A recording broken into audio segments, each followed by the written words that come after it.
Well, good evening, welcome, and thank you all for coming. I'm Christopher Gash, and I have the honor of serving for the last few years as board chair on the board with Incourage, and I'm so happy to see so many here tonight on what is the first of many more beautiful evenings to come. So we're glad that you have come indoors for a little bit of sunshine while we have it. First thing we'd like to do is just recognize those who have been here with us before. If you've been to a Tribune meeting in the past at any point, could you just raise your hand? Wonderful. Happy to see a lot of familiar faces back. And anyone here tonight that is their first meeting, first time attending? Excellent. That's what this is about. It's not a club that you join the first time and then you can't get in after that. So we're happy to see you all back, and equally happy to see so many new folks here tonight. So we're going to do a few things tonight. We're going to take a look back on what's been happening and how much has been happening behind the scenes at the Tribune. I know we hear the questions. I'm sure that you hear the questions as well. What's happening? Is anything happening? I don't see a lot of activity around the building. As you're going to hear in a bit, there's a lot that's happening behind the scenes. It's not visible, but there's been just a ton of action inside and around that building. We're going to welcome a new partner in UW-Stevens Point, and we have folks here with us tonight from UWSP. We're going to hear from Diane Lupke of Lupke Associates. Diane and her team have been doing an assessment of the market changes around the Tribune, kind of what's changed in the community, what's changed around the building, what do we need to readdress in this moment right now. So they've been busily working on that, and Diane has a great presentation with a lot of really great information around that. And lastly, just a note to keep us on time, we would ask that you hold any of your questions until the end of the meeting. I know it's hard, just write them down, keep them in mind, we will certainly get to them, but in the interest of staying on schedule, we'll hold them all until the end. So with that, I am happy to introduce Heather McKellips. She is the Director of Learning and Engagement at Incourage, to kick us off. Thank you, Christopher. And I am so thrilled to see old and new coming together with this project. I was saying as everyone was walking in that I couldn't believe how many new people were here, and it's great that you came out to hear an update of what's been going on. We've had a lot going on. And what I wanted to share with you, and I apologize, those of you that haven't been with us from the beginning, please ask your table host to talk about all the work that got us to this point. But we do have a snapshot in you have a lot of paper, so when Christopher said write down a question, you have plenty of paper to do so. This is just a visual that we put together to share what's been going on just last year. We've been very close with our residents through this process. Many of you, and said, kind of what's going on, because we all know that we see the building and we'd love to see cranes moving dirt right now, and we're getting there, but even though we're not moving dirt, we've been moving a lot of hearts and minds and advocacy around this project, and so we wanted to just share a snapshot of this. And this takes us back through 2018. And it started off with some work that we did at Central Wisconsin Days down in Madison, which I'm happy to say we just came off of 2019 Central Wisconsin Days, which was another opportunity for us to talk about not only the Tribune building, but about our region. And that's really important down in Madison, so they know what's going on in rural. As I walk through this timeline, I just want to point out we bucketed them into 4 different areas to just capture kind of the different areas that we were working on. One was advocacy, and I would argue that probably all of this falls into advocacy, but we wanted to color code it for you. Exploring and examining some programming that we know will go on into the building, and also exploring some opportunity around that as well. We did tours within the building, and if you haven't had one, please let us know. We always love to give a tour, although it's still a little chilly. You might want to wait till April or May. But we had a lot of opportunities to give tours to people not only in our region, but from Madison and beyond. And then the last part, which is a continual process, we'll build on the budget announcement that we heard a couple weeks ago, is we have been doing fund development in the region, in the nation, ongoing, as we have throughout this whole process. And so we're really excited to talk about the budget announcement as well as some other opportunities that we've been working on. So given those 4 buckets, what we tried to do is explore all those kind of in tandem. So even though you weren't seeing work at the building, a lot was going on behind the scenes in our office and in the region. And we looked at not only the Central Wisconsin Days for Advocacy, but we had an opportunity to be featured as an innovative economic development project as part of REGI, which is a lot of acronyms here, the Regional Economic Growth Initiative summit that they had. So it was an opportunity for legislators and the region and businesses to come together to see what's going on and to highlight different areas of our region. And we were held up as a project that people were watching. We also looked at advocacy within our own community. Sometimes the Tribune is known better outside of our area than here. And one of those opportunities we had was to write letters of support to Senator Tustin and Representative Krug, and we had residents do it, we had organizations do it that saw the benefit of this project in workforce development and attracting and retaining youth and families and the economy. And the last thing that we're really excited about is we worked with Common Council members of Wisconsin Rapids, gave them tours, talked to them about this project, and they were able to sign a resolution of support for the Tribune last fall. So that was really huge and looked good as we pursued another budget allocation for the Tribune. The program that we explored was with multiple partners, one being Mid-State Technical College. They just launched a hospitality program not that long ago, and we've been in constant conversations with them about how we could work together to complement that program within the building and without.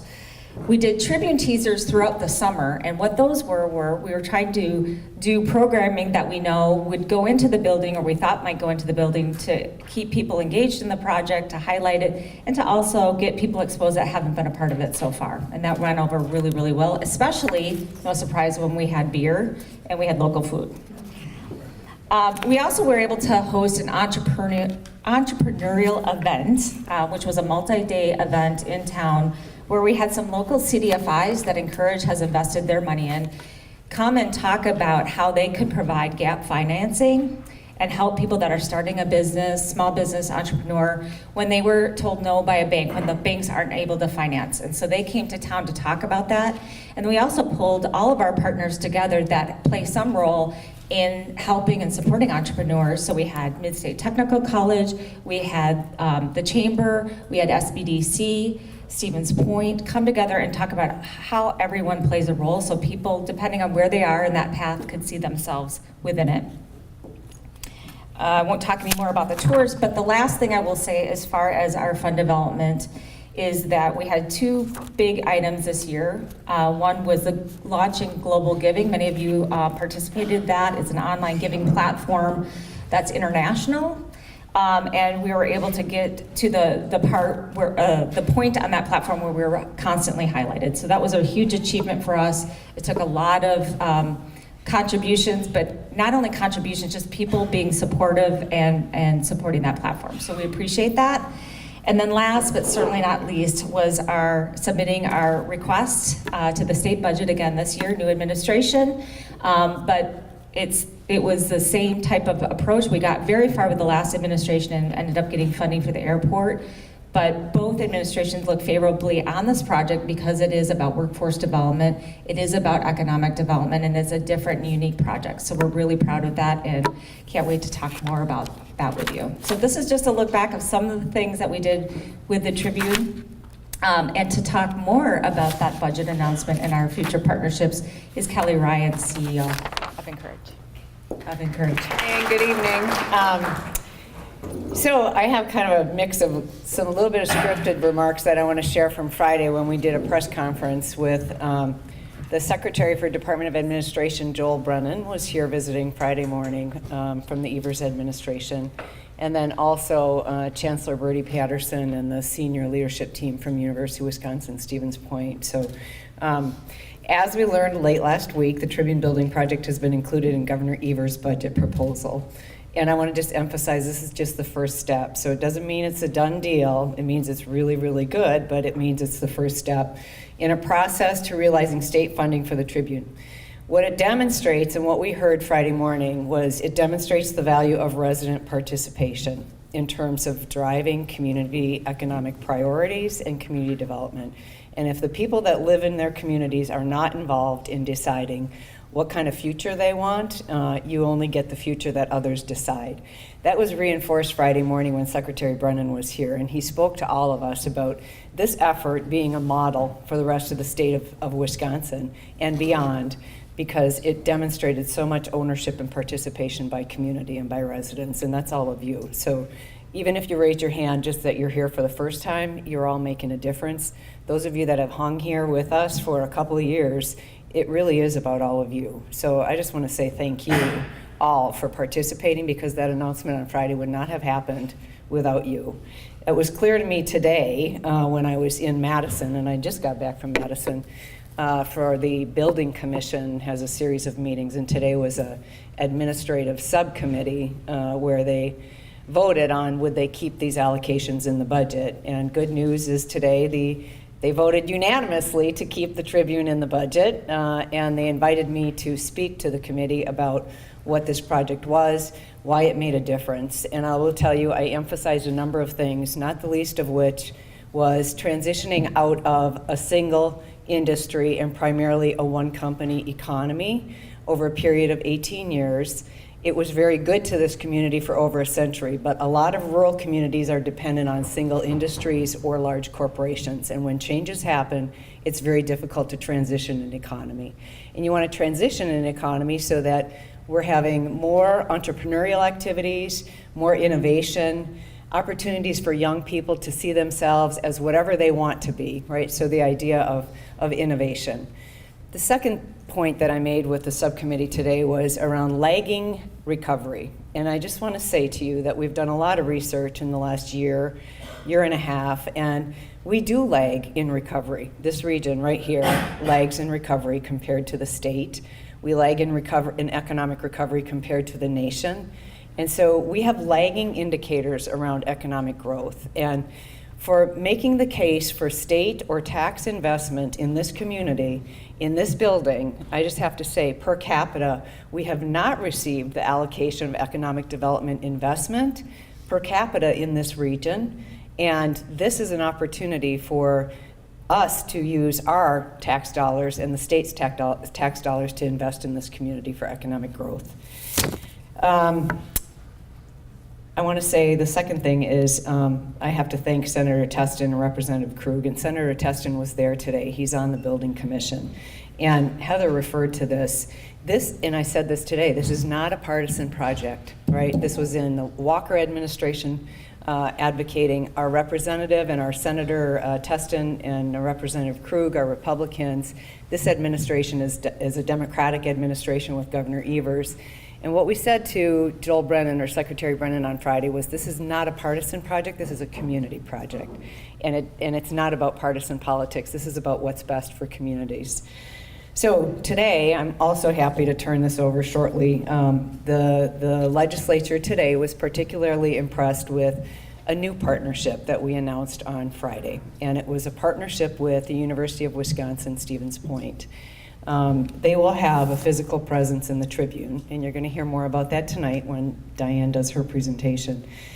About a year ago, Chancellor Patterson visited the Tribune and did a tour with us, and was, I think, was so impressed with the level of engagement on the part of the community, with the ideas that the community had surfaced, and then with the potential. And him being impressed with the potential resulted in, within weeks, him bringing all the senior leadership from the University of Wisconsin, deans, everybody to the Tribune, and we spent a half a day. And his charge to them was to imagine what could the University of Wisconsin do to help elevate this project, right, and to have a presence and a partnership. So they too are experiencing, like this economy is, great change and economic transition. But they're demonstrating right now that they're equally committed to collaboration and innovation. And I think as hopeful as we are for the region's future, because we have a lot of assets in this community, and oftentimes we just need to open our eyes and look at what we have with new eyes. So together with the University of Wisconsin Stevens Point, we are announcing the Partnership for Sustainable Communities, and you'll hear more about that tonight. It's a new initiative, and it'll be an on-site collaboration within the Tribune. It is something we call Skunk Works, which you're going to get more familiar with this term tonight. It's on a handout on your table. And for those of you that might be history buffs, it's a term that was coined in World War II. Diane's going to probably talk about this tonight. It came out of the Lockheed Corporation in the middle of World War II when they needed a new fighter jet. And they had a very, very narrow window for innovation and to come up with a solution. And they needed multiple companies and multiple different divisions to work together very quickly to collaborate and innovate together. And so they delivered in a very, very short timeline, and they coined the term Skunk Works. So it has come to represent a place where innovation and collaboration can take place outside of the boundaries of institutional walls, right? So multiple partners collaborating in a place. Point joins our other valued collaborators who have been working with us to this point, Mid-State Technical College and the North Central Wisconsin Workforce Development Board, as well as others, so higher education, investors, philanthropy, local businesses, food networks, and our downtown neighbors. And there are downtown neighbors at Friday's press conference, and we were so happy to see them there. The Skunk Works origin story, model, and the collaborators are explained in the handout, and Diane will go through it tonight. Important about that is that it's a visible representation of the changes institutions must make individually and the demonstration of the collaborations required for individual transitions to achieve meaningful impact, which means the economy is transitioning, this whole region is transitioning. Institutions must transition with it, right? And we must figure out how to do business differently, how to do business together. And one data point I would call out from a community survey that we did last year, and we did another one in 2012. One of the top priorities from the community, in every time we do a community survey, is we want organizations to work together. We want organizations to collaborate more frequently. So this will provide the space in which collaboration can and will happen. Lastly, I want to say that the Partnership for Sustainable Communities is a demonstration of our responsibility to future generations. So it's a responsibility to steward our community resources, not just natural resources, but financial resources, human resources, intellectual resources, so that we're creating opportunity for children in this community, from those that are not yet born to those that are in kindergarten and all the way up. They need to see hope and opportunity in this community, and they need to see a community that has a culture that supports limitless opportunity for every young person that grows up in this community. We need it. They need that kind of hope and opportunity, and the Tribune is one piece of providing opportunity for young people in this community. So I will stop there and turn it over and ask our new partner to come and join me out here. So representing University of Wisconsin-Stevens Point tonight is Jenny Resch, who is the Director of Community and Economic Development. And Jenny's going to talk a little bit about UW-Stevens Point and what this partnership is beginning to look like. So thank you, Kelly. Again, I'm Jenny Resch with UW-Stevens Point, and I serve as the Director of Economic and Community Development. I do report to the Chancellor, and he apologizes for not being able to make it tonight, but we are really excited to be part of this very collaborative, innovative community space in this project. UW-Stevens Point, our vision is really centered around our strategic plan, the Partnership for Thriving Communities, and that is communities that are prosperous, vibrant, healthy, and sustainable. We really want to align our programs in the physical space at the Tribune to meet the needs of this community. So it is very exciting to have a physical space, but the only way that's going to work is if we're delivering the programs that you want and that make most sense for this community. So there's already the themes with food and beer, and we're all for that. So the standouts are nutrition, sciences, and dietetics that align with hospitality with Mid-State. We have fermentation science, or the biology of brewing, so you actually think about what you're doing and the science behind it to become better at it. So those are just some of the very quick, like I said, the things that have been led with. But that doesn't preclude the entrepreneurship with Small Business Development Center and our Wisconsin Institute for Sustainable Technologies and the research that can happen with a lot of the industry in this area. So the possibilities are endless, but we're not going to start just doing things without listening first. And so the idea is to come back in partnership with Incourage, to come back for some listening sessions specifically about those needs yet this spring. So we will be back and hosting listening sessions to really understand what it is exactly we should begin with and what sustainability means to you, and create a shared vision for what that sustainability means, so we're delivering to those priorities as well. It's going to be extremely exciting to see K-16 programming in one space, and we are really excited to begin co-designing programs with Midstate on that and our K-12 partners. So students and faculty learning and creating alongside everyone in this community, I think is going to continue to transform, and some great things are going to continue to come out of this year after year. So let's create and imagine together. Thank you. Diane's just going to come up. We're not going to do a lengthy introduction, but I do want to give context to, Diane did work in our community in 2015. And the work she did was to produce an assessment of our economic assets, so a competitiveness report.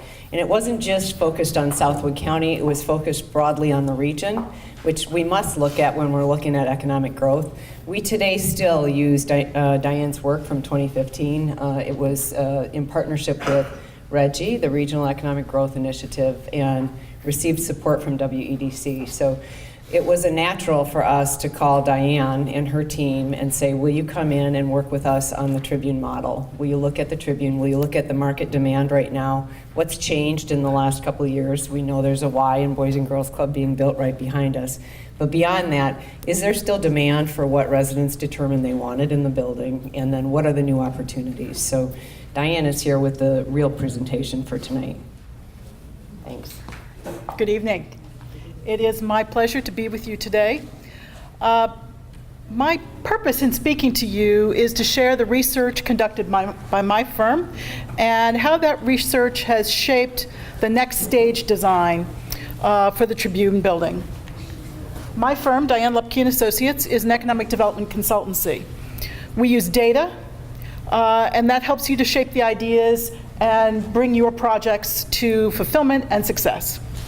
For this research that we did here, we updated the overall economic data for the region that we had completed in 2015. So we updated that data for today.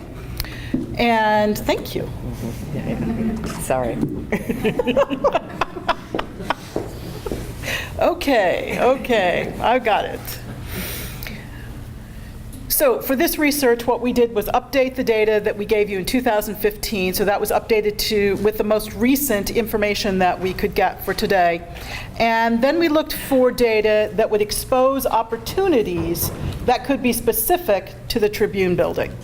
So what we're trying to do is help you to match all of your great ideas with economic opportunities so there can be success. Any good analysis begins with some context. So I want to give you a few slides, just a few, slides that regard the economy generally. So I can talk about that a bit. And then what I want to do is relate that to how you experience the economy locally. Next, I'll give you a little bit of information about how the Tribune can help you to adapt and gain value out of changes in the economy.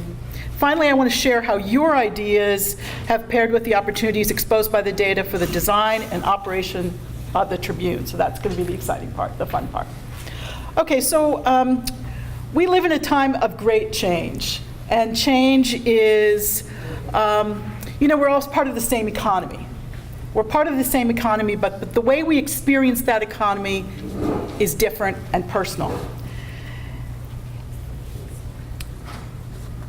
The reason for that is how each individual, each family, each community adapts to that change, their ability to adapt and gain value out of the changes that take place. There's a lot going on with this slide, I recognize that. So I want you to understand what I'm trying to show you here. Each point of major economic disruption. And each point along those blue rectangles represents a major transformation in the economy. So think about it as epochs. Think about it as you would geological change or something. It's huge, a huge difference. Going from hunter-gatherer, when we were all static, when we were not static, when we followed the herds, when we gathered from nature around us, going to agriculture where we were stuck in one place. Think about how different that would be for how you would interact as a family and as a community. Then the change that caused industry, manufacturing, technological differences. It was important that we were more densely populated, that we came together. Technology, from that point onward, has continued to be disruptive and continued to prompt change, and areas in which we have to respond to that. So I'm just going to step over, because one of the things I want you to see for sure is this very line. So I apologize to those who are taping. I'll try to talk more loudly. I want you to look at these three lines. So the bottom line is time.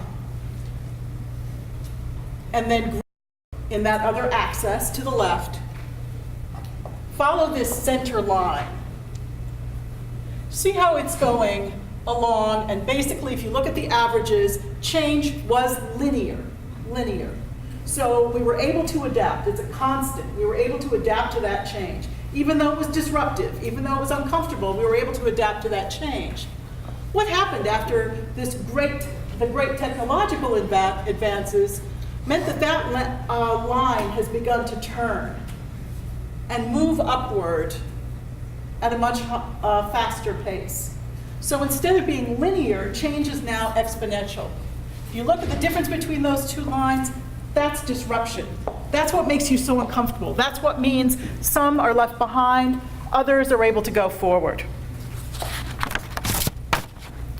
What are the factors that influence that change? Think about those companies that seem really American to you. These feel like our companies. So maybe they're on your corner, or maybe it's a company you pass every day. When I was growing up, I passed General Electric every day, a General Electric factory. It seemed very much ours. For other people, it might be Coke, or it might be McDonald's, or maybe it's Hewlett-Packard. But think about where those companies are today. They're everywhere. They're really not our companies anymore. They're multinationals. They're on everybody's corner. Change is global. So the first influence is that globalization on change. What supports that globalization has been the technological change, such as the internet. The internet allows us to be part of global change. It connects us to people all over the world. Thirdly, the Great Recession. I think that has been one of the huge events, certainly of my lifetime. There are certainly others that we could name that have had such huge impacts on our lives. But it's been tremendously disruptive. Recessions in the past were more cyclical downturns. And when the cycle returned, prosperity, new jobs were shared broadly. This has not been the case. So this kind of disruption has caused even greater change. Other things that cause major disruptions and have to be mentioned are the energy markets. Those cause boom and bust throughout the country, but not all in the same place, and natural disasters. If it feels like we've had more disastrous storms, fires, and earthquakes, it's because it's true. There have been more, and they have been more deadly. So where does that leave us? The new economy is global. The new economy is entrepreneurial. That means it takes those who are agile and able to adapt to be part of that economy.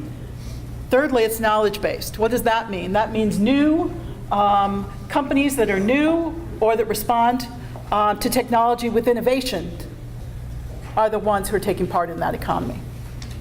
What's important to understand here is that all of this change isn't impacting everyone equally. Some communities, some individuals, some families are adapting and able to extract value from that change. And others fail to innovate and suffer as a result. Brookings has done some extensive research on this, and I could show you a dozen slides, but I promise I will not. I am showing you one slide, because I think this is a really, one that is particularly clear and gives you a really good example. We could look at a lot of different factors, but I think this is really a good one to help you see which communities are benefiting from change and which are not. The divide is clear, and the divide is all around size. So I'm going to step away again one more time, and so that I can just show you this. If we look at the dotted or the dashed line represents the average, that's the US. Okay. So the orange line, or the top line, represents communities that are over 1 million in population. And the gray line, which is just below the dashed line, represents communities that are 250,000 to 1 million. The next yellow line is represent communities between about under 250,000, and that blue line represents the smallest of our communities, our non-metropolitan areas. If you follow those lines, it's absolutely clear that the kind of change that's going on, who is growing, who's not growing. One thing that's very important is when you look at this blue line, look that the blue line was almost pacing with everyone else. But now the change is accelerating. They're falling farther and farther behind. This is critical, a critical piece of information. Not only are the smaller communities falling behind, but they are accelerating in that activity. Action has to be taken now to stop that. So what about the Tribune? What about the communities that are in transition? What about how this works for everyone? The communities that have been prosperous over decades are facing challenges they've never faced before. Everybody's got to find their own place in the new economy. So everybody's got to do their own analysis, think through what we have in this region and the ways that you can take those things and adapt them within the new economy. This means change not only for the community at large, but individual businesses, families, individuals with skills, and all the institutions that support you. Those institutions have to change as well. That's why this is such an amazing project and why this can be so exciting, because so many folks are at the table. So how is the Tribune going to support that regional transformation? Really, I see it's pretty simple in 3 ways.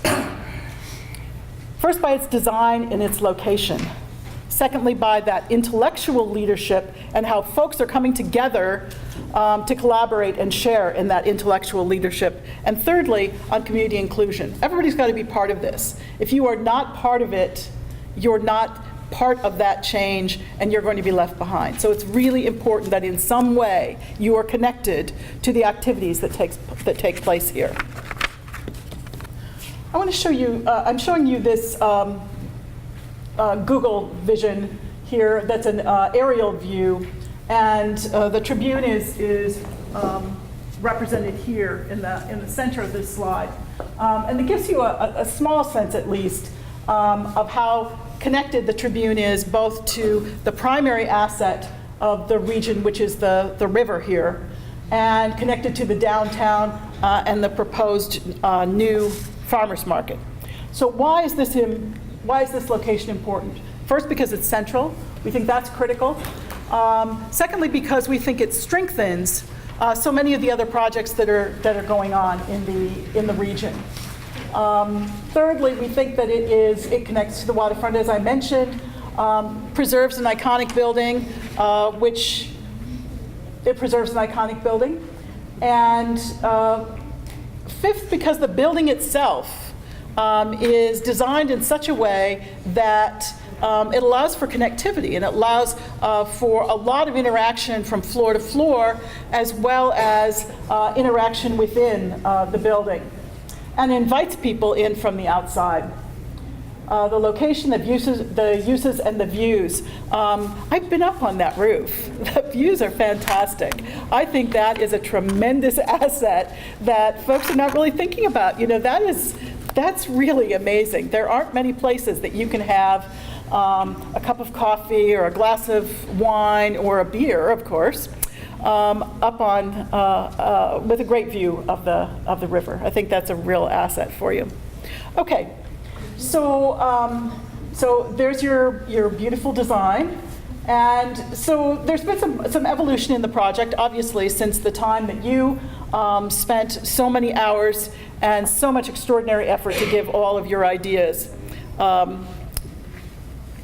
Your ideas really have informed and shaped this design, and not just for this project, but for others. It's obvious because some of the other projects that are taking place in the community that had a more rapid start to development are using some of those ideas, which is a great thing. And I don't think that's a loss to the Tribune at all, because what it means is you're finding the right point for those ideas, where they can be incorporated, and how they're going to work best. And that's where we are right now, because the place where we are now is to take the economic opportunity, to look at what's possible within the economy of this region. Where are the things that make sense here, and what can the Tribune really do? What can it really do that's really going to be feasible, that we can really find financing for or funding for to support not just one day, but over the long term?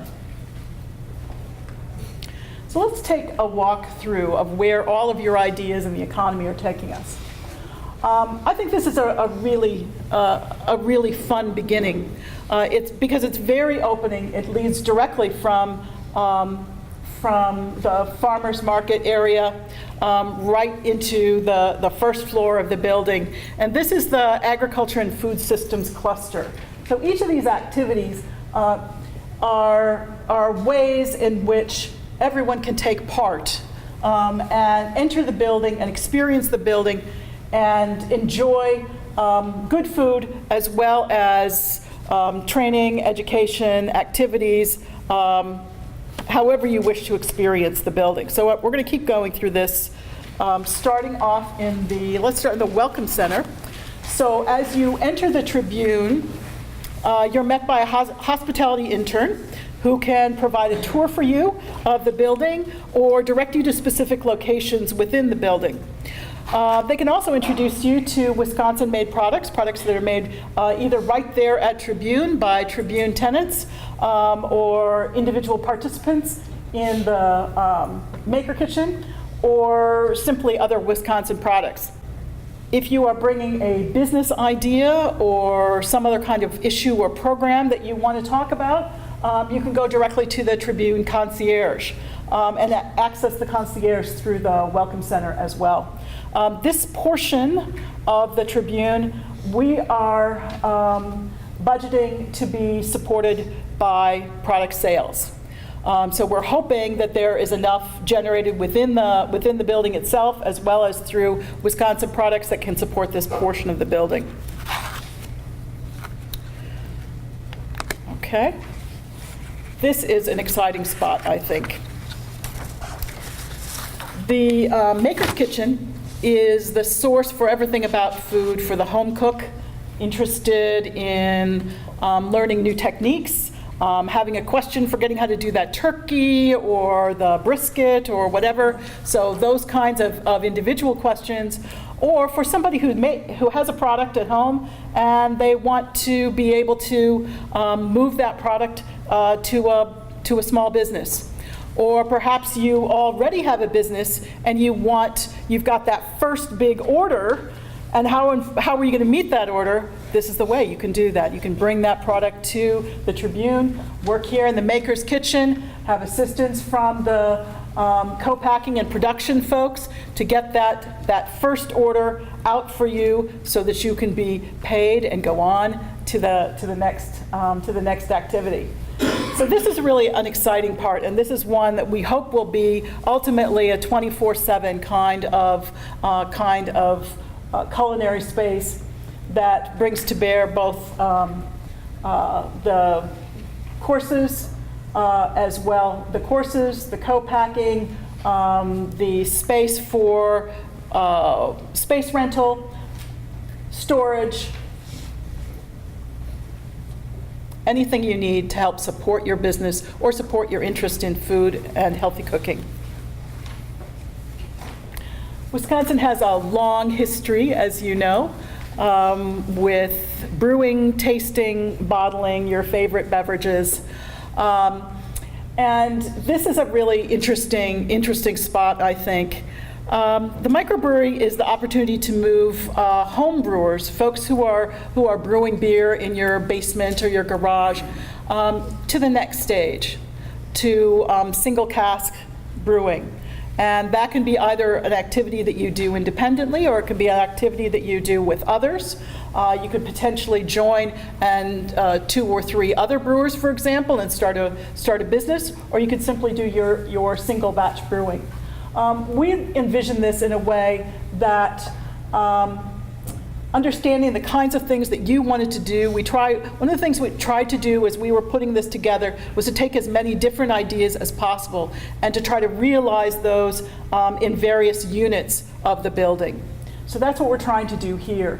So there would be house brews, as well as small batch contract brewing for larger breweries around the state.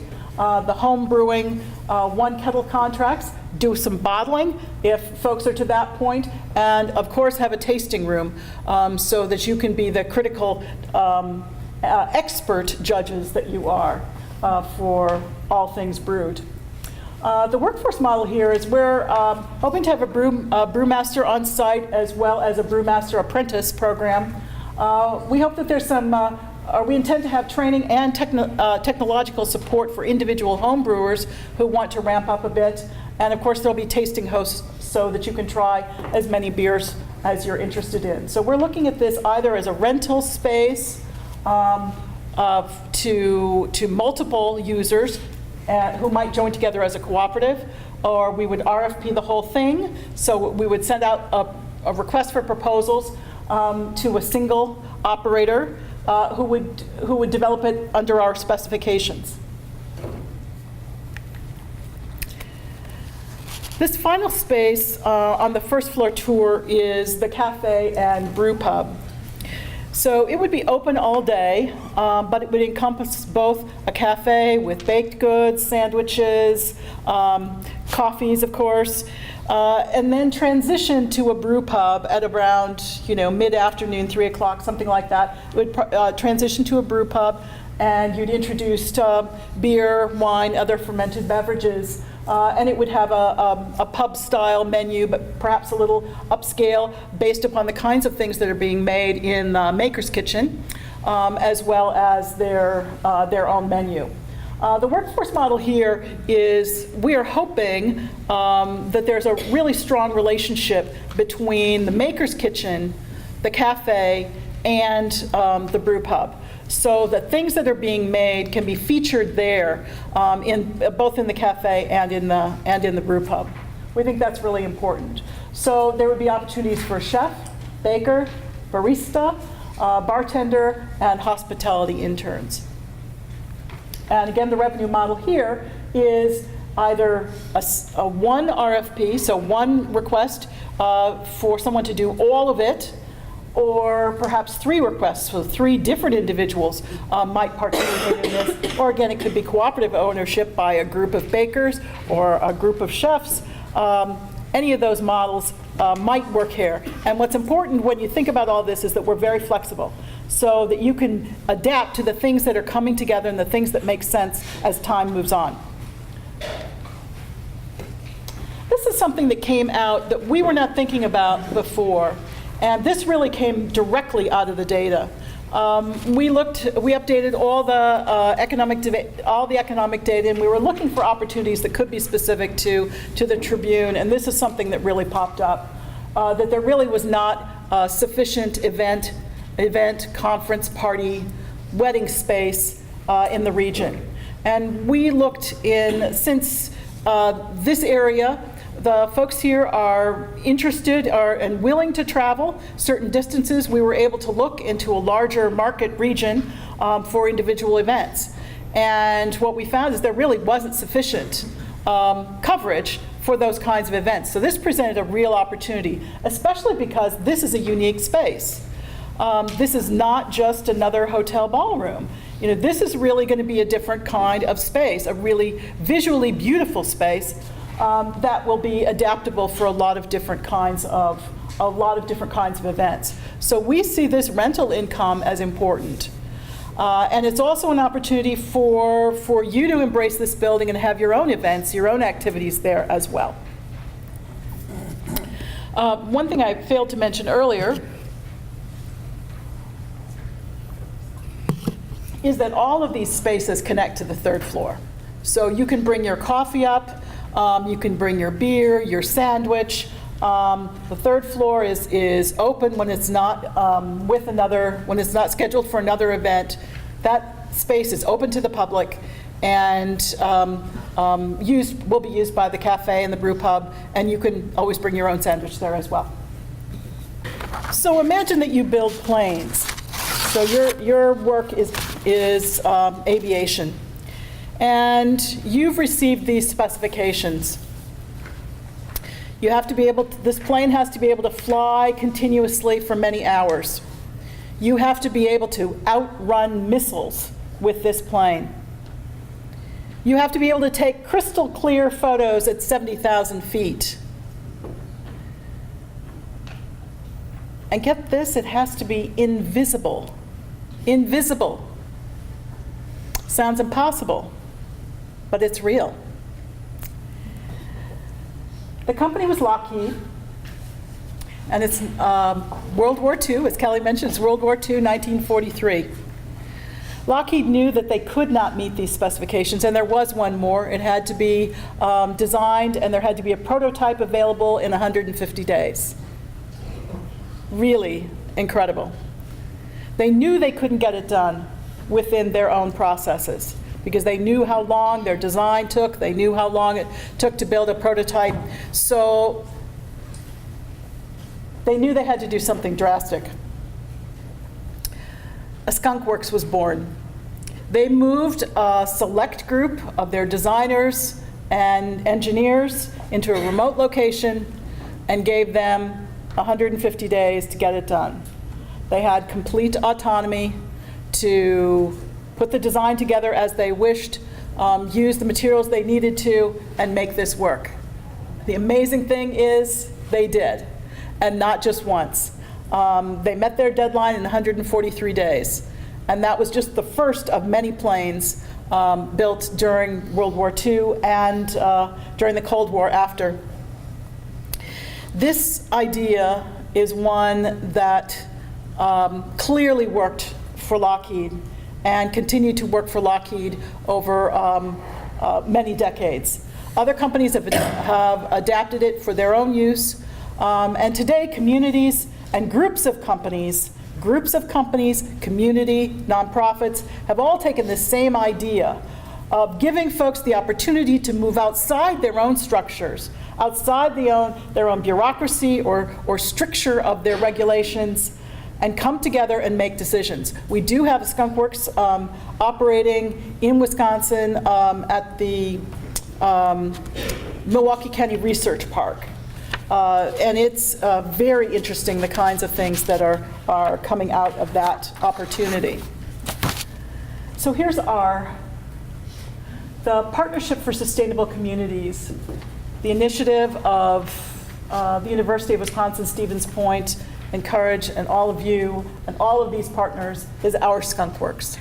This is the intellectual leadership for the region operating in one space. operating in one space that doesn't belong to any individual entity. This is our Skunk Works opportunity. The way we think the Skunk Works will work, and again, this is very flexible, so a lot of things will have to come together. But this is the second floor of this facility. And we see three things really working together. One is a makerspace idea lab. We know that we can't have massive equipment up on the second floor. But what it can be is an opportunity for that intellectual interaction, which we think is just as important. So there's the Makerspace Idea Lab. This is a place where people could bring their ideas and meet other people who have ideas and skills and experiences that can bring those things to fruition. The second is a skills bank. We know, because we did that competitive asset analysis, that there is a lot of important intellectual capital in this community. People have all kinds of skills that they may be willing to share. And we're talking about anybody, retired folks, trade workers, entrepreneurs, students, faculty, individual businesses, folks who are in work or out of work.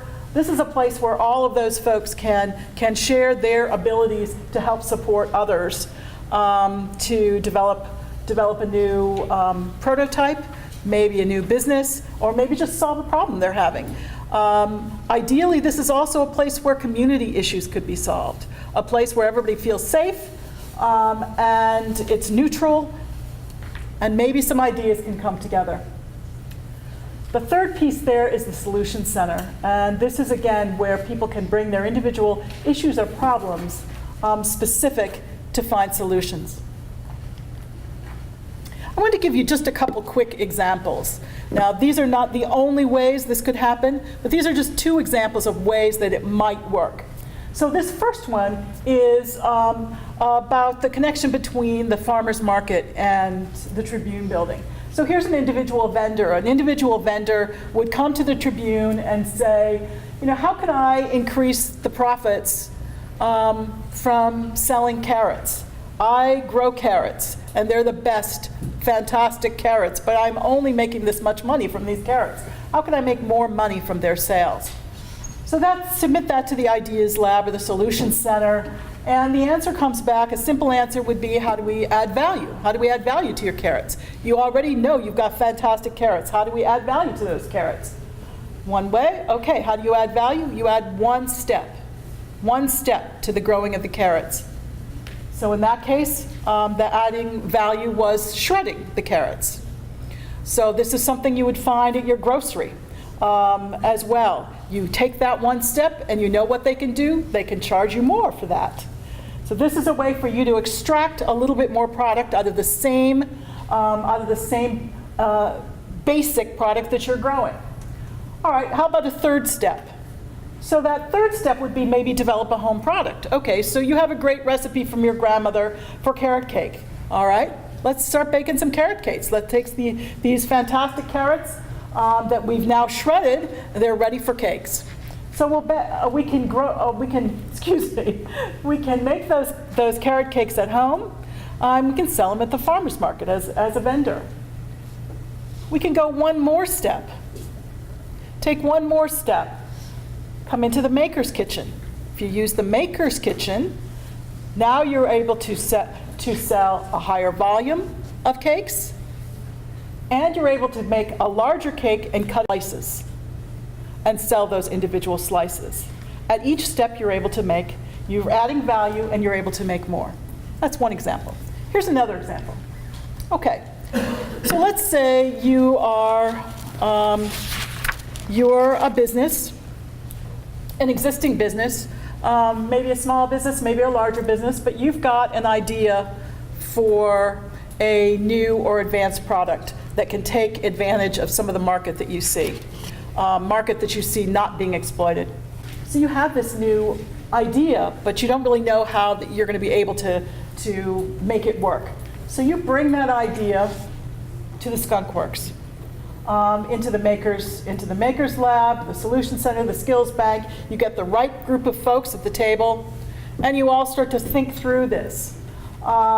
You come up with an idea, then you're able to move to concept development, And right there in the Makerspace Idea Lab, you're able to build that first prototype and do some product testing. At the next stage, they'll give you support, if you need it, give you support to pitch that idea. Pitch that idea to others who are in your same business, as partners, collaborators, maybe competitors who see this as a real opportunity to work with you on a joint venture. It also might be access to financing, marketing, or an organizational structure that would make that work in a way that they hadn't worked before. That's how we're thinking about it, how it might work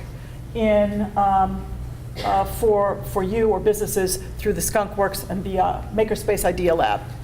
So 2 examples. You know, we're at a critical juncture. The data is really clear. It's clear. It's not, I love rural communities, but that data is so clear that they're falling behind. Now, individual communities out there are defying those odds and taking action and moving their communities forward. I am so impressed with what's happened here. You know, the difference between 2015 and today is pretty extraordinary. All the people who are at the table, it really is amazing, and I am so happy to see that. But the time is now. You know, the data is clear, the time is now, that it is getting harder and harder to adapt to that change and gain value. And your communities must do that, or you will continue to fall behind. So embrace this opportunity. Take this really exciting thing, this fun thing that's happening, and take that risk. Take that risk and act on it. It really has been a pleasure to be with you. I really like this project. It's been fun for me to see the kinds of opportunities that are really possible here.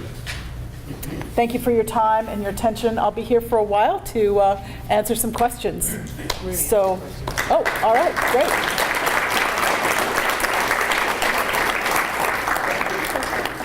So our thought was answer some questions now, Okay, and then go to table conversation so you can discuss what you've heard amongst yourselves, and then we'll report back. But before you can go to table conversations, I think we've thrown a lot of information and presentation, and so I would invite questions while Diane is still at the microphone here, and I'm standing by you to answer any questions on behalf of Incourage.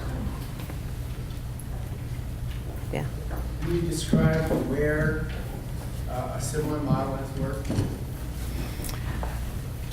What we tried to do was, I can't give you a specific model that's identical to this one. Just similar. Okay, so there are lots of different pieces here. And what we were looking for were similar kinds of situations and taking individual pieces that work. And then being able to combine them, and by combining them, making them better opportunities for you here. So for example, one that I just happened to look at today is in Athens, Ohio. And it is specifically a kitchen, entrepreneurship, arts. Their focus has been, they've been around for about 30 years, I think, now. And theirs is really very broadly based, but it's focused primarily on entrepreneurship around food and entrepreneurship around, around the arts and individual craft. I would share, when we first started this, we looked at specifically at a project in San Diego called Market Creek, and it was very much about a resident-driven project in a blighted neighborhood in San Diego, crime-ridden, and a very innovative foundation purchased a vacant neighborhood shopping center and turned it over to the residents in the community and said, what is it that you would like in this space? They started out by identifying that they wanted food. They wanted a grocery store because it was what would be called a food desert, right? Most of their food came from 7-Elevens, et cetera. So they created then a community-owned grocery store, which was like a co-op. It grew from there to be a very, very much a resident-driven community economic development strategy for the neighborhood. So that model's been studied many, many, many times over, and other communities have looked at how does community-driven change an economic development outcome. So that's another example. Real time, I want to talk a little bit about the connectivity, if you can think about, and they're excited about this, if you can think about the connectivity in terms of the investment that's happening in paper, again, in this region, right? So we have a new paper partner in town, ND Papers, which has purchased the beer and mill, and they're putting a significant amount of money into that mill, $200 and some plus million, right? So they're excited, actually, by the presence of UW Stevens Point, having paper science curriculum, having College of Natural Resources, and then having also WIST, which is the Wisconsin Institute for Sustainable Technology. Because one of their bigger challenges is that this is not traditional paper making as we knew it maybe 20 years ago, right? It's a new day in paper, and we were at a Point last week for a presentation by the Wisconsin Paper Council, talking about Wisconsin is still the #1 producer of pulp and paper in the nation, right? And so that volume of investment coming in here, how do we capitalize on that and look at where are the opportunities to create new training, new economic growth opportunities? So there's going to be, side businesses that will come out as a result. They're very excited about this and about the opportunity to kind of marry those pieces together.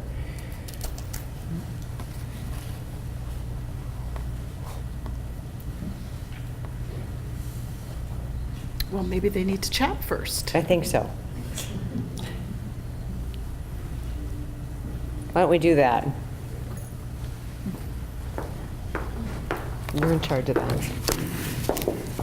I'm in charge of the small table conversation, so it's really not that difficult. All we're going to do is, at your tables, and you have a table host, just use this time now to share in your small tables, what your reactions to what you've just learned, what your thoughts are, things to consider, and then capture that at your table host will capture those thoughts, and then we'll report out to the larger group. We usually take about 10 minutes for this. Okay, so now is your time to talk in a small group. All right, Jamie.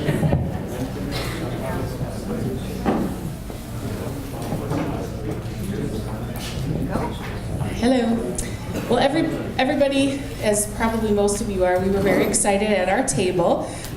One thing we talked about is we want to continue to involve all of our recreational partners. So the Wood County Trail System, and at one time I think we talked about a recreation rental type space going in there, and to continue to explore all of those options and how it can be connected to what's already in the building, whether we become a stop on a biking tour and then they stay the night after they sample some of our brews and then they get back on their bikes or whatever. But to continue to make sure that it is sustainable with those funds to keep people coming. So those new ideas sparking from that. All right, so everything Jamie said, of course, and then we did spend time on a couple different things, but one main thing was the Partnership for Sustainable Communities, and once that starts to formulate more, what more tangible examples will come from that.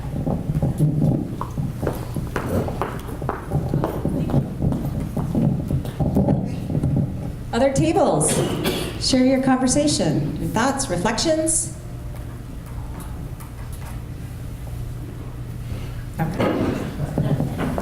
Simple question, as far as the Micro-Brewery goes, how big of a system are we talking about?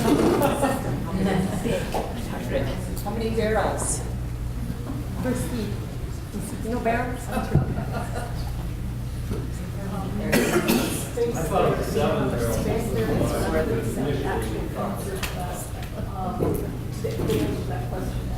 Because each unit that we talk about, so what we're doing now is we're looking. Diane, you're going to need the microphone.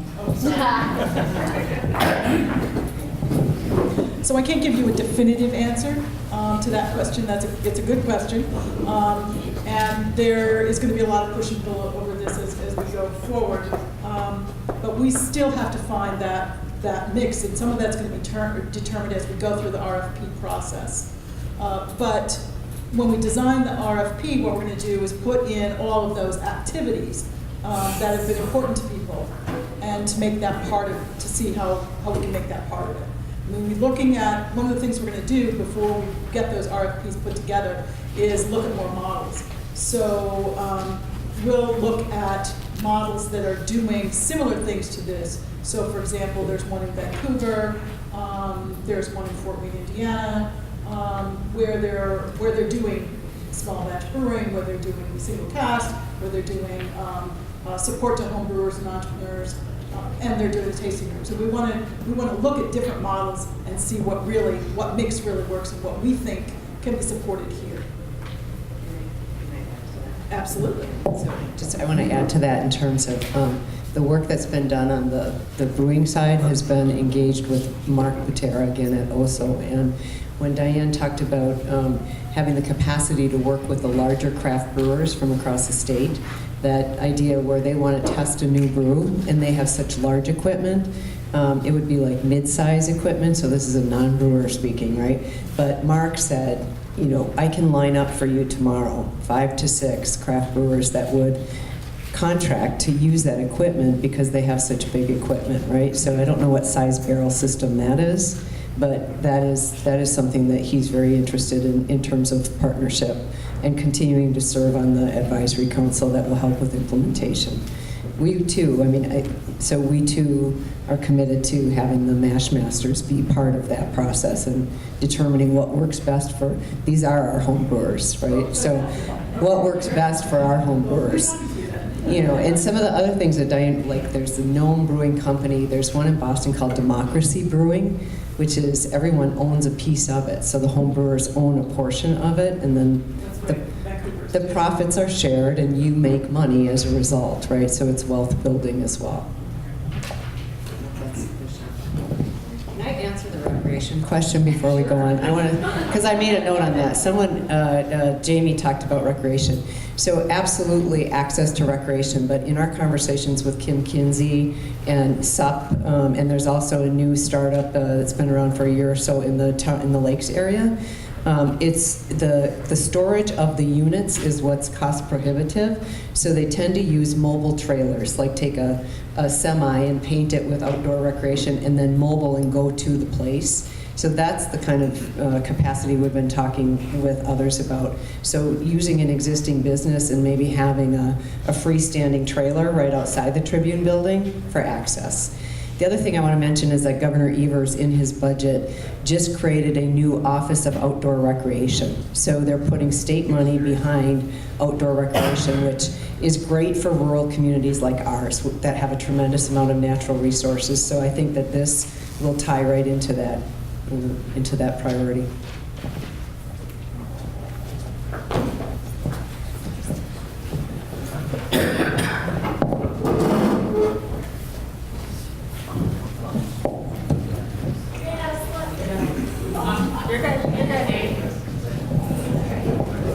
We had a really wonderful, positive conversation at this table about accessibility in this space and having the different areas be approachable to all different crosshatches of the community and creating purpose for those that have lost their confidence in themselves and in this community.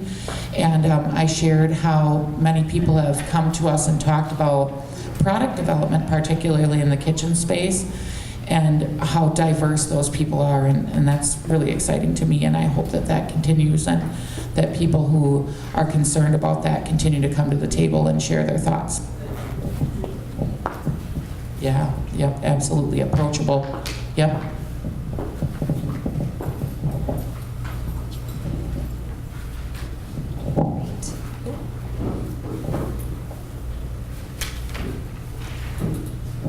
Okay, so our table talked about the adaptive nature of changing the model before it is built and recognizing that it's a work in progress and that it's morphing and basing it off of what the community needs. And as we talked about, the needs have changed, and so liking that part of it.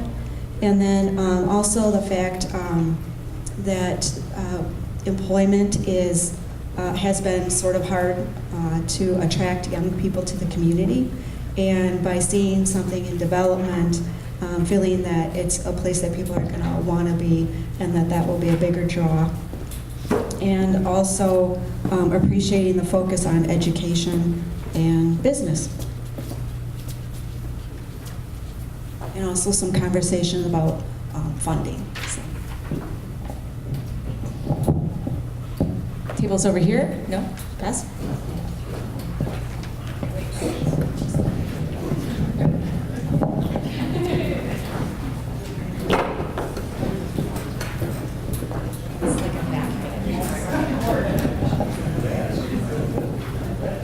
So we had some good conversation too, and I would say, generally speaking, people were very excited to hear some of the news and to talk about what's possible.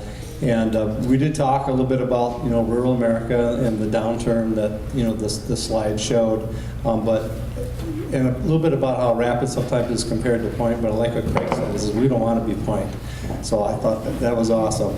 And so I think with the things that are happening along the river that we've seen the city do, the excitement is that this is going to be something very unique for our area that you don't find anywhere else. So generally just excited about moving forward. So.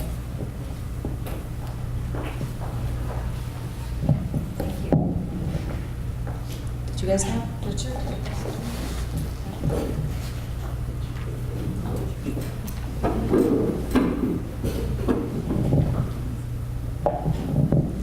I think our biggest thing that hasn't been talked about, we talked quite a bit about the connections that have been built, how things seem a lot more solid once you get Mid-State and UWSP involved as well.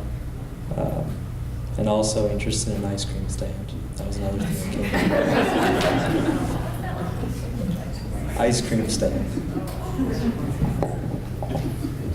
Richard's starting an ice cream stand? What? You guys want anyone else? Do you want to? You guys want to go? No? No? All right. I want to respond to the three things that came up. So I want to respond to three things that were surfaced. One is that idea of accessibility and those who have lost confidence in themselves for whatever reason or this community. And I think that's every one of our responsibility to have a narrative of hope and optimism, reality, but also love for each other, right? This is a sense of stewardship of place and of each other. And from an economic, from a moral perspective, right? From an economic perspective, the recent statistic in Madison when we're talking about this region is that even if we employed every child that's in our school system right now, fully employed when they graduated, we would still have a labor shortage in this region. I'm going to repeat that again. Every child in our K-12 system right now was fully employed when they graduated in this area, we would still have a labor shortage based on current statistics. So that tells you that we have got to get serious about every person in this community has to have the opportunity to reach their full potential. Every person. Every person deserves a second chance. Every person deserves the same opportunity that everyone else does. The second is we have to become and be an inclusive, welcoming community because we need people to move here in order to continue to fuel the economy, right? It's a both and proposition. I think this building and this project represents both of those things, right? A commitment to accessibility to all people, and also it's an attraction. There is an attraction element in here that we can capitalize on. So that's the first thing I would say. The second is I wanted to mention I want to talk about funding. Today when I was in Madison, each one of us had to sit there and answer questions, and the person that went ahead of me was the Wisconsin Historical Museum. Their request was $70 million, and theirs was contingent on raising $30 million. And their director said immediately when asked the question of, are you going to be able to raise the $30 million?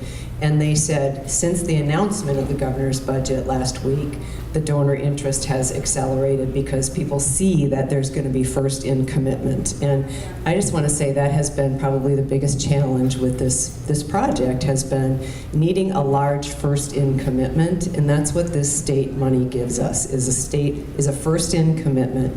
And that is not to, and this is what I said Friday morning when Secretary Brennan was here, that it is not to diminish, and actually it's more important, that the residents from this community raised $330,000 in the last 2 years, and the average gift size has been $180, right? That tells you that people from all, and many $5 monarch butterflies, right? Thousands of them. So that tells you that people from all walks of life really have supported this project. And if the community doesn't support it, then you can put all the millions you want into that place, and it'll be a beautiful building on the river, but it'll be grossly underutilized and not reach its full potential if the people that live here don't support it. So I would say the same thing applies for us. So larger funders from outside the state that we've been talking with for the past 2 years are waiting and now happy to hear that the governor has included it in his budget, number one.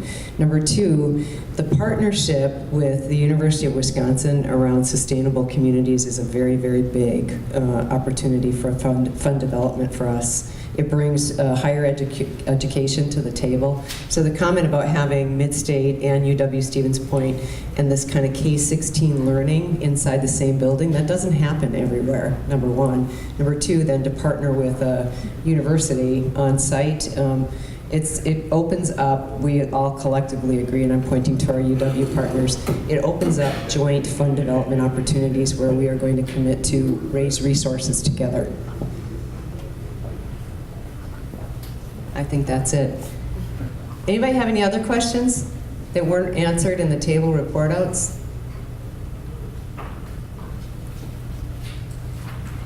Heather, you're going to report something now? Richard. Okay. Mike, can everybody hear me? It seems pretty obvious that the floor plan that we crafted with so much labor and love is kind of blown up now, right? Mm-hmm. Or at least a little bit impacted by changes in the community. Yeah. Are we going to go into process of redevelopment, or as this presentation becoming the fluid base for redevelopment of that plan, and what kind of time schedule are we on? Okay. So I would say it's both and, that this, the key elements of the floor plan have not changed. So that first floor walkthrough that Diane described, with the exception of having recreational rentals inside the building, so that eliminates the kind of kayak and SUP stand-up paddleboard storage in there, in favor of having that on a portable outside area. So those same elements stay on the first floor, an open beer garden patio outside on the first floor still.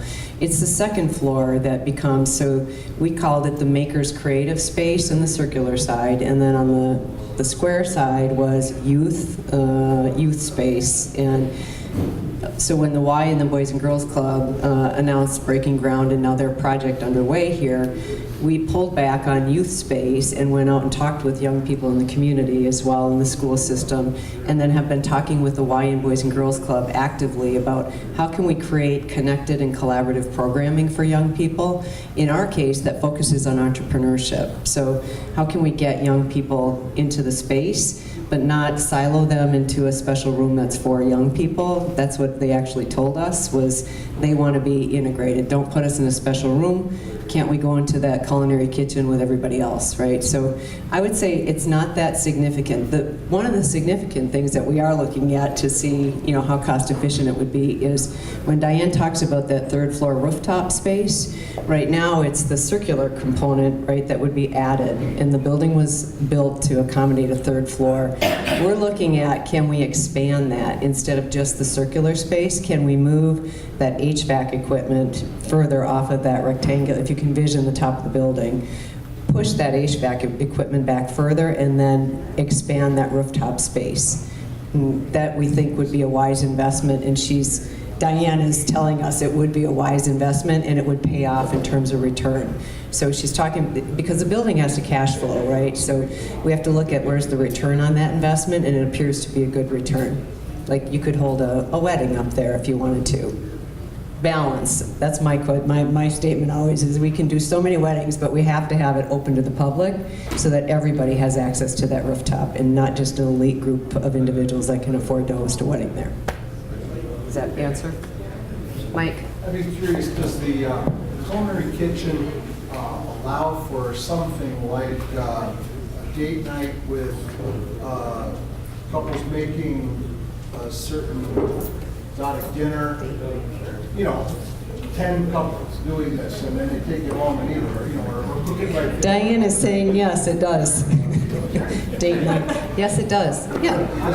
Yeah. The kind of thing that young people might find interesting. Young people would find interesting, yes. Like me. Yeah, I know. Like your kids, and yes. Exactly. So it is modeled on a 24/7 operation, right? So that entrepreneurs would have access 24/7. But then my guess is, when she talks about the workforce model underneath each one of those areas, it's what jobs are created. So you can envision what kind of job or work activity. There'd be somebody scheduling that space. So you'd want to block out how much is available for social interaction, teaching, right? Those were some of the best Tribune teasers we had, were when Amy and her team were doing come and learn how to make something, right, with farmers market vendors.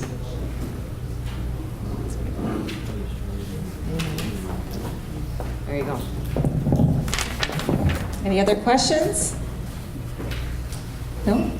All right, well, I have two things left, and we're ending a little bit early, so that's kind of nice.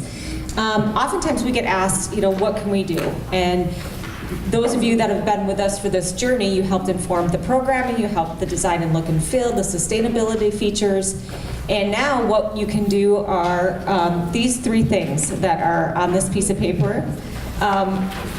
As Kelly mentioned earlier, Senator Tustin and Representative Krug have been very supportive throughout this process and continue to be supportive as this budget allocation goes through the many processes it has to get approved. So, and if you call, email, you see them, just thanking them for their support, and we have all their contact information here, is always helpful. Representative Krug is doing a series of budget listening sessions, and we have a couple upcoming ones listed here. So if you have time, you want to go and hear what he has to say and see if he's talking about the Tribune, and if not, you may want to ask him about the Tribune. But I would say, apart from all those, probably the biggest piece is that last bullet point, is to continue to support and advocate the Tribune, for the Tribune in your networks and online. And I would say, we watch social media and see, as the governor made his announcement, and we had a press release last Friday about the UW partnership, and there's so much misinformation that gets recommunicated, and so we're just glad you're here learning, and if you can help advocate and jump in on social media, because it's better received when you do than us, right? There's, you're just selling your project, but when others jump in, it's meaningful. So we really would appreciate you advancing the right information, of course. And if you don't know, we're always, open to a phone call or stop in and see us, because we'd love to help support you, support us in the building. So we would love that. Thank you so much for coming out. And we're all going to be cleaning up and thank you, Corey. And we have reflection sheets. We do this at every meeting to capture what you thought. Maybe you didn't feel comfortable sharing at your table. Write it down, and we go through each and every one of them. So we'd appreciate your reflections. Thank you. Okay.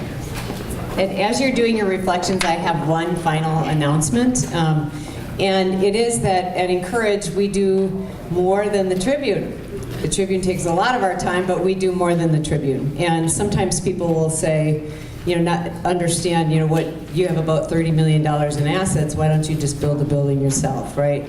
Well, those assets are designated for multiple purposes, right? So we have over 400 individual funds, and those funds have specific purposes. Many of them are for nonprofits in the community, and sometimes it supports a current project. And tonight I'm going to tell you about a current project that we have going, if you've not heard of it, because we think it's so important and it's very timely right now. And it's a project to realize something called Dove's Nest. And if you've not seen this, it is on the front page of our webpage. It's a rolling banner. It's a young man named Alex Dove who just lost his battle with brain cancer in the last week or so. And prior to his death, Alex had a vision that we could create a respite place in this beautiful lakes area where people who were dealing with terminal illnesses would have respite away from the challenges of having a family member so that they could have vacation together. And his comments were he had seen his parents give up their vacation time and all of the challenges that go along with having a family member. I can tell you that all the benefits we do in this community for individuals with cancer or a terminal illness, something like this, a respite care facility, would be a wonderful thing for people in our community. So we produced a video. Carol Davis, who's here, right, produced a video.